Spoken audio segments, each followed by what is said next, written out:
Mira began the partnership by attacking its least defensible asset, the name. Anything carrying Vale would arrive famous, funded, and already compromised. A company without a purpose was just stationary, waiting for a scandal. Adrian chose a word that claimed certainty before they had furniture. The ambition was unreasonable. Mira considered that preferable to dishonest. Axiom Ventures became real when Mira gave the idea deadlines. Adrian could have rented a tower floor. Mira selected somewhere the rent could be defended. The headquarters possessed everything a new firm needed, provided it needed almost nothing. Equal authority was easier to promise before both partners shared 6 square meters. The better desk went to the person expected to notice bad decisions. The building welcomed its newest executives with structural criticism. The certificate looked absurd on the wall. That made it honest. Mira built the partnership as if she expected Adrian to become dangerous. Adrian found that reassuring. The first control existed to protect the company from either founder feeling brilliant. His family could invest later. It would never enter disguised as rescue. Trust was not an accounting policy. Access controls were. Their first argument produced a rule better than either proposal. Axiom began with 2 signatures and the radical idea that power should leave evidence. Adrian announced Axiom, where Vale projects normally arrived measured in billions. Conrad respected scale. $12,000 barely qualified as punctuation. The insult was accurate enough to be useful. Axiom still had to become more than intention. One profitable weekend gave Adrian exactly 1 defensible sentence. Julian attempted to reduce Mira before he bothered to understand her. Mira corrected the org chart and the room at the same time. Julian offered everything a startup needed, including a very elegant leash. Free services became expensive when the provider controlled the exit. Mira reached the poison clause before Julian finished describing the view.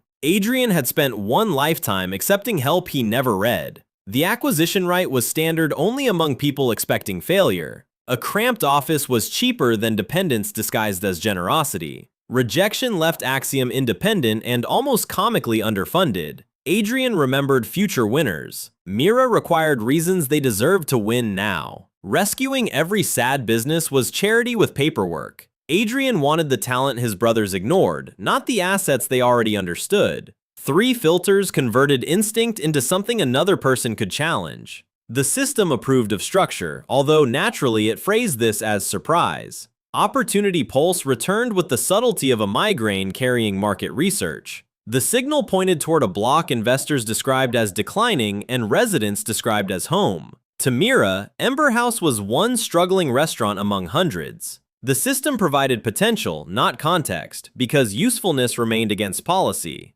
Adrian knew the name from a night he preferred not to remember. In 12 days, his original self would drive through its kitchen wall. The original Adrian had arrived after midnight, drunk enough to mistake luck for innocence. The wall stopped the car. The people inside paid the momentum. Lila saved an employee before checking the business her family had built. Adrian's first concern was reputation, which explained the reputation. Vale lawyers resolved the human claim and converted the rest into delay. Ember House survived the impact. It did not survive the lost month. Memory returned as guilt with perfect visual detail. Adrian could prevent the crash by staying sober. Saving the restaurant required more. Foreknowledge was not evidence, and Mira had already established her feelings about magic accounting. The public filings offered a second threat moving faster than his remembered car. Someone had purchased the right to make Ember House desperate. Axiom's first opportunity looked suspiciously like Adrian's unpaid debt.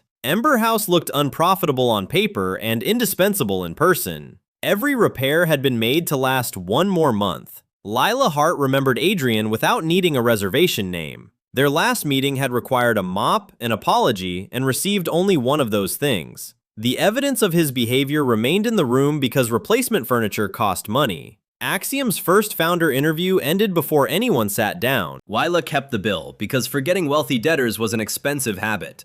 The paper had outlasted Adrian's memory of the night. His humiliation had once been a funny story. Her costs had remained numbers. Allowance money could repair an old obligation, even when it proved nothing about business. The system declined to applaud a man for finally paying what he owed. Restitution was not investment capital. It was the price of continuing the conversation. Mira opened with the threat because politeness would not slow it down. Harborcrest had purchased 4 neighboring problems and called the collection redevelopment. One broken freezer had become 2 missed payments and an invitation to predators. A lender seeking money accepts cure. A buyer seeking land invents delay. The restaurant was not failing quickly enough, so Harborcrest had bought the clock. Lila saw her family business reduced to the missing square on a property map. Harborcrest had rushed the paperwork because victims were not expected to read footnotes. The error created time, not rescue. Time remained the more valuable asset. Lila had seen investors save restaurants by removing the people who made them matter. Adrian placed control outside the negotiation before she demanded it. Axiom could make Harborcrest choose profit now over property later. The proposal was fair. Lila had survived too many fair proposals with hidden knives. Adrian offered capital that grew only if the restaurant did.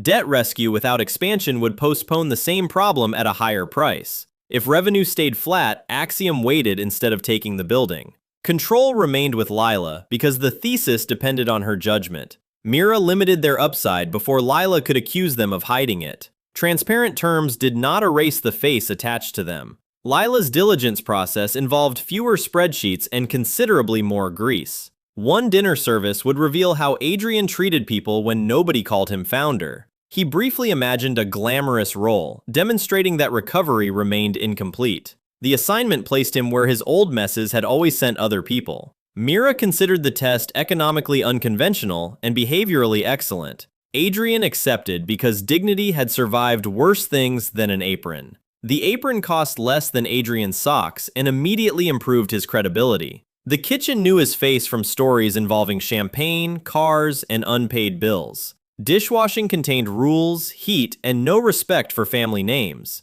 His first contribution nearly became a knife replacement expense. Lila corrected him with the patience reserved for dangerous appliances. He learned, adjusted, and denied everyone the satisfaction of an excuse. At 7:20, Ember House stopped being charming and became physics. Plates arrived faster than Adrian could convert confidence into clean porcelain. One missing bowl could delay 6 tables and 12 future reviews. Lila solved the bottleneck without pausing to protect his feelings. Repetition turned humiliation into competence one rack at a time. The chef acknowledged progress in the traditional language of additional work. The first crisis arrived wearing an anniversary tie and righteous hunger. Adrian had created the delay, which made ownership of it unusually convenient. His reputation briefly made the explanation less believable. The old Adrian delegated blame. This one supplied his own name. A sincere apology and useful remedy cost less than defensive theater. Lila noticed he protected the staff from a mistake he could have hidden behind them.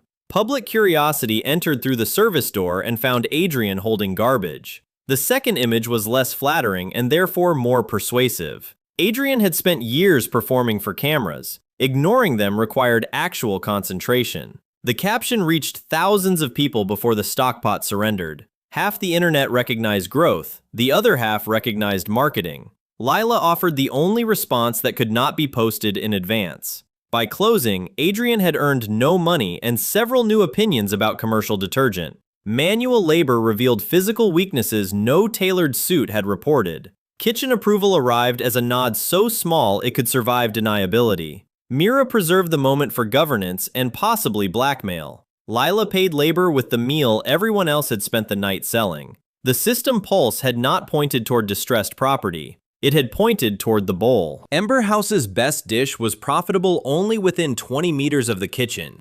Delivery converted crisp edges into an apology. In 9 days, 60,000 hungry people would gather beside a closed transit line. Adrian's first concept solved portability by insulting the food. Lila rejected the cup before he finished drawing the lid.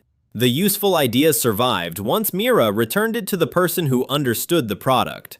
Lila treated portability as a recipe problem instead of a packaging trick. The glaze carried the original flavor without drowning the noodles in transit. Adrian contributed fire because subtlety remained an acquired skill. At 1 order per minute, theater would create a beautiful bankruptcy. Lila kept the spectacle and removed the bottleneck. The final tray belonged to the restaurant, not the investor who remembered the festival. Urgency increased the quoted price by exactly the amount Mira disliked being underestimated. Attendance claims became less impressive once paired with outage reports. The premium corner was, visually speaking, behind a wall. Mira moved risk back toward the party controlling the event. Lila added value the manager could feel before ticket sales arrived. Axiom secured the stall without spending enough to make failure fatal. The festival offered 60,000 customers and no reason to find Ember House. Their expensive corner remained impressively invisible. Lila turned one pan and a controlled burst of flame into a signal. Smell ignored barriers, sponsorship tiers, and poor wayfinding. Adrian used samples where advertisements could not be seen. Demand appeared as a line the festival map had failed to predict. The viral clip arrived before anyone at Axiom had time to pretend it was strategy. Mira transformed a crowd into 6 manageable promises. Adrian discovered payment terminals failed most often when watched by hundreds of people. Their final inventory traveled toward a gate closed to vehicles. Lila would sell out before she would teach new customers to expect less. The system worked because every person protected a different failure point. They sold the last portion with 2 hours of festival remaining and nothing left to regret. The applause belonged to Lila and a dish her family had protected for years. Mira deducted every cost before allowing celebration near the word profit. $48,600 could cure the arrears and fund the next move. The system duplicated value only after the team created it without magic. Adrian repeated the discipline that had first convinced Mira. Miracles stayed outside the partnership books. Profit became leverage before anyone converted it into celebration. Harborcrest attempted to invent one final fee over the phone. Mira responded with the clause number and the soothing tone of expensive consequences. The developer still owned neighboring land. It no longer owned Ember House's deadline. Lila accepted capital without surrendering the name above the door. The reward was not for saving a restaurant. It was for refusing to own the person who saved it. Vanity became easier to justify when photographs could move restaurant revenue. The system charged more each time his face stopped actively resisting good lighting. Health produced the largest change, points merely made it visible. Nothing became unnatural, he simply looked like someone inhabiting his own life. Adrian still recognized the man in the mirror, which mattered more than beauty. The system recognized personal growth and immediately cheapened the moment. Adrian returned looking rested enough to concern people familiar with his habits. Lila inspected the upgrade as if it might violate their agreement. The question contained teasing, curiosity, and no supernatural hypothesis. Adrian credited industrial detergent because the truth lacked conversational elegance. Public interest had converted one dirty apron into 21 days of demand. Lila's compliment included sufficient damage to remain believable. Axiom's first successful deal ended where it began: 2 desks, 3 opinions, and no spare chair. Celeste had not called since before the gala. Success had apparently restored cellular service. Lila knew the engagement from headlines. Mira knew it from risk analysis. The old Adrian would have answered before the first vibration completed. The second call replaced affection with urgency and made the change impossible to miss. Adrian accepted the call without mistaking renewed demand for love.